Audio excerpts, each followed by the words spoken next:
2022 Pak. Ya, Pak. Biar aja lah, itu kan orang lab yang diperiksa katanya, biar aja ntar lihat lab. Tapi Dalam rangka proses penyidikan ini, penyidik telah melakukan beberapa langkah-langkah hukum.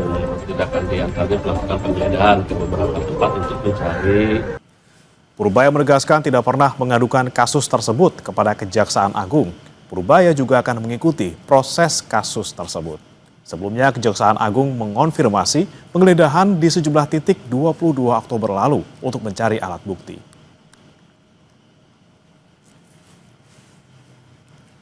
geledah kasus ekspor limbah pengolahan CPO Pak. 2020. Betul 2022 Pak. Ya, Pak. Biar aja lah, itu kan orang lab yang diperiksa katanya, biar aja ntar lihat lab. Tapi kalau lab itu complicated di lab itu, bukan itu kan ke lab kan kelihatannya si ekspornya cukup canggih tuh, tapi itu pasti akan debatable.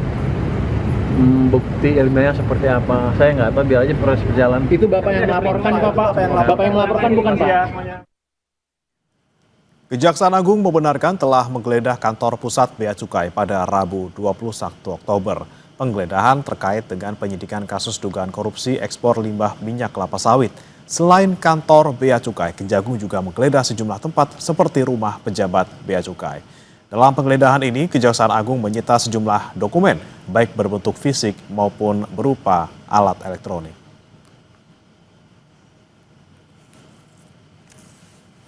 Ini proses penyidikan. Dalam rangka proses penyidikan ini, penyidik telah melakukan beberapa langkah-langkah hukum. Tindakan diantaranya melakukan penggeledahan ke beberapa tempat untuk mencari informasi dan data yang diperlukan dalam rangka nanti untuk penegakan hukum berikutnya.